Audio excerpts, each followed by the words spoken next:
Lubega, if you look again around Africa, all the dictators in Africa, they are having more or less the same problem. The problem is they do not know how to get out of the situation they find themselves in. What will happen if Museveni were to leave power today? I'm trying to refer to the situation that happened in Libya.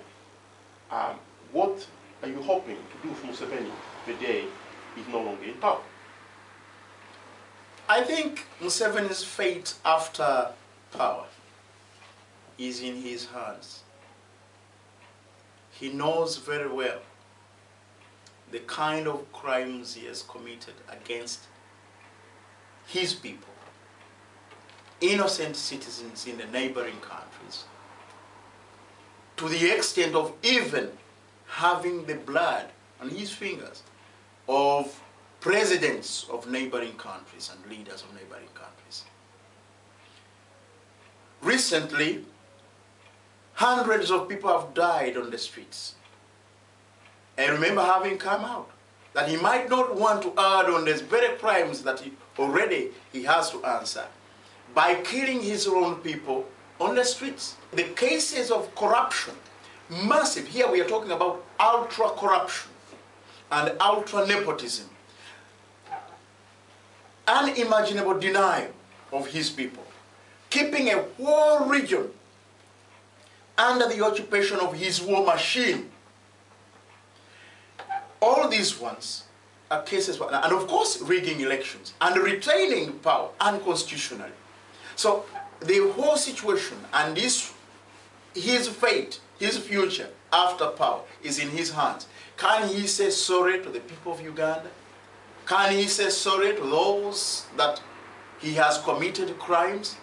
Can he say, can we open up a new chapter? Can he say, holding on to power forever is not the solution, because even Gaddafi, after 42 years, people rose up and threw him out, the Ben Ali, the Mubarak. Can he now take the opportunity and say, we need to write a new chapter where we build a new Uganda, where everybody fits with mutual respect, mutual trust, and in love, irrigating mutual interest? Okay, Mr. Lubega, what will happen if Museveni were to say, okay, today I'm going to give it a go and let's have a democracy, let's have proper elections, I'm no longer staying in power? What will happen to him? Citizens of countries, and in particular Africans and Ugandans, have lived to forgive as long as you do the needful. Everyone knows what Amin did to our country and Obote. Everyone knows the voices in unanimity which said, we have forgiven Idi Amin, we have forgiven Obote, we have forgiven Rutua, and they wanted them back. Even they wanted to bury Idi Amin at home. Museveni is not going to be an exception if we did the needful. But it is unfortunate. His continued intransigence and adamance is not going to spare him the wrath of the bottom-up momentum that the people are starting to build. That wider solidarity between those in the homeland and those in the diaspora, the leaders and the led, the young and the old, the people of different tribes, and again, bridging solidarity with members of the international community. He might not survive it if he doesn't do the needful now. Okay, Mr. Lubega, if you were to become president, let's say in the next 4 years after the mandate of Mr. Museveni, could you tell the international community right now that you are not going to try to hang on to power? Number one, Museveni has no mandate for the next 4 years because he stole an election. The election was a sham, and we rejected, and we still stand by that. And Ugandans still stand by that. That's why you see them rioting now. And because of that, I also I'm also not a strong believer that Museveni might even last up to the 4th year or 5th year in power from now. But let's assume he will. And then we fight another election if only the Electoral Commission is going to be, if only the factors on the ground are going to improve better than that.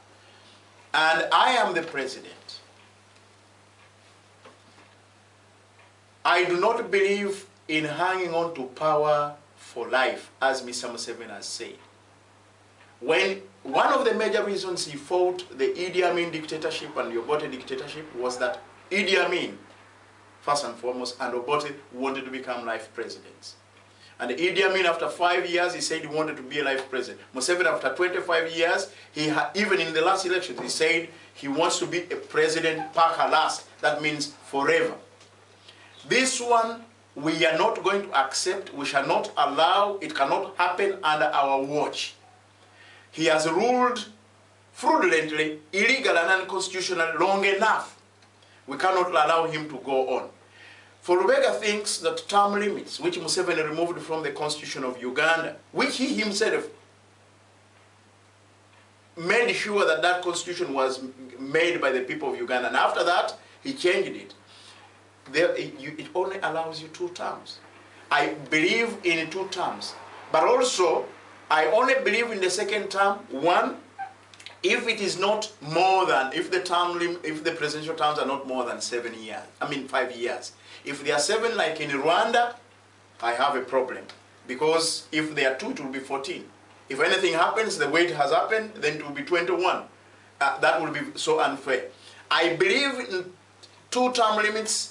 If you are only going to get a second term, having proven that actually you deserve a second term. So I'm a 2-term president who thinks you can only get the second term if only you have proved beyond reasonable doubt to the people that you deserve a second one. Mr. Lubega, why should you trust? Why the international community need to trust you as the president of Uganda? The track record for Sam Lubega is clear. A person who always wants to contribute and who wants to give service to the general public and to his country. I think that is enough of a track record that you can judge somebody, that somebody is not only exposed, not only competent, but he can live by his word and walk the talk. Thank you very much, Mr. Lubega, and thank you for coming. Thank you.